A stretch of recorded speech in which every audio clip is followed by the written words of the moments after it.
Sorry guys, I've been waiting the bus stop for bus like 20 minutes. It didn't come. Can you tell me please how can I get to the city center? Ne diyor bu?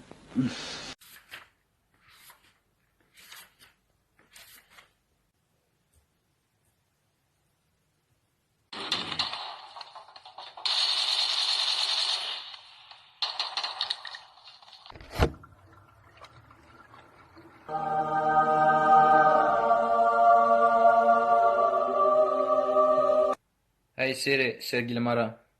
Hangi birisini? Damn, it feels good to be a gangster. A real gangster ass nigga plays his cards.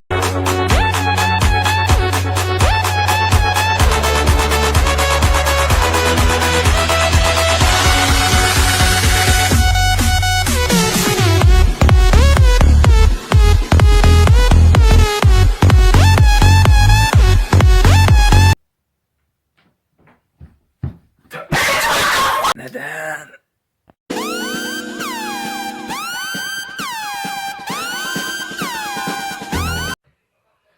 Ya yeter kardeşim ya, böyle sıkıldım mı hayattan? Ne oldu? Gideceğim böyle, kendime büyük hayat kuracağım. Araba, 3 katlı ev istiyorum ben.